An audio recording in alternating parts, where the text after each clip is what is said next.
Nureddin Sofi fermandar me ye avaker bû, ye sazmankar bû, ji bo hêzên me li Rojava û Bakur Rojhilatê Sûriyeyê.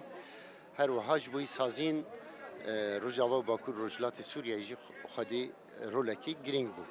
Şehadeta Rêheval Sofi di sala wî pêncemîn da ji bo me cardî destpêkirina yan jî nûkirina soza xwe ye li hember şehîda.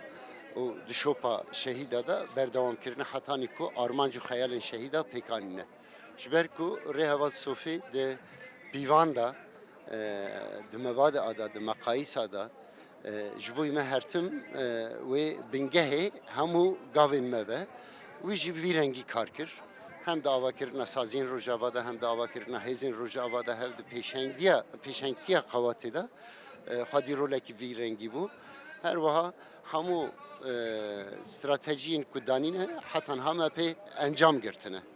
Bêguman cardî di pêncemîn salvegera şehadeta Nureddin Sofi da em keda wî û rêbazên ku pê kar kiriye em ê heta da wî ji wî xwe esas bigirin û li ser wî esasî em soza xwe nû dikin ku em di şopa wî ne dewam bikin.